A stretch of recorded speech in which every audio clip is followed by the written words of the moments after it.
Começa agora o programa Diário de Oração, aqui pela Rede Século XXI. E antes de começar a nossa reflexão, eu tenho uma dica para você. O livro O Poder da Oração no Sofrimento, que vai te ajudar certamente a viver momentos importantes da sua espiritualidade. Para adquirir, ligue 0800 777 0021 ou shoppingcatólico.com.br. Ao longo desses dias, a gente quer levar até você uma reflexão sobre os pecados capitais, que normalmente nós temos uma certa dificuldade em compreendê-los, mas a gente sabe o quanto eles são importantes para a nossa vida. Não os pecados, obviamente, mas como trabalhar esses pecados capitais ao longo da nossa vida, principalmente diante de algumas situações em que eles, de fato, se manifestam. Hoje vamos tentar refletir sobre essa questão da gula. Sabe por que a gente resolveu trabalhar isso aqui no programa Diário de Oração? Justamente porque várias pessoas, seja nos atendimentos ou até nas conversas pessoais, sempre abordam isso. É claro que a gente não tem tanto tempo como gostaria para falar disso, porém, é importante a gente lembrar, pelo menos pincelar algumas coisas sobre eles.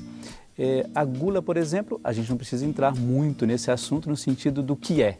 É o fato quando você não está satisfeito em relação àquilo, quando você se alimenta. Parece uma coisa muito simples, nem precisa se falar sobre isso, mas de fato às vezes isso incomoda e em alguns casos ela se transforma num distúrbio alimentar. Por isso a gente quer trabalhar isso. Quando nós não estamos satisfeitos, a gente precisa de uma compensação sobre isso.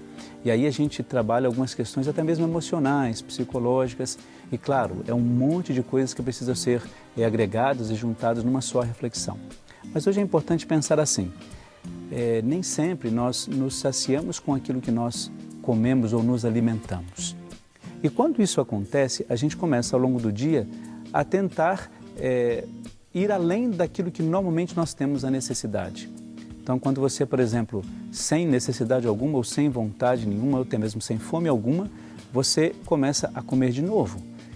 E você exerce sobre isso um desequilíbrio pessoal sobre a forma que você tem de enfrentar isto. E aí a nossa espiritualidade, é importante a gente frisar isso, a nossa espiritualidade trabalha a questão do autocontrole para que essa questão da gula, como um pecado capital, seja de fato trabalhado. O autocontrole é justamente quando você se conhece e percebe, até aqui é possível e necessário, daqui para frente não mais.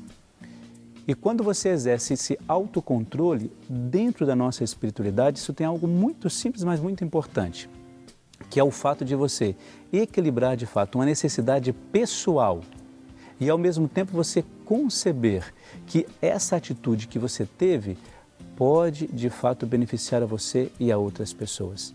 Olha que interessante isto, não é?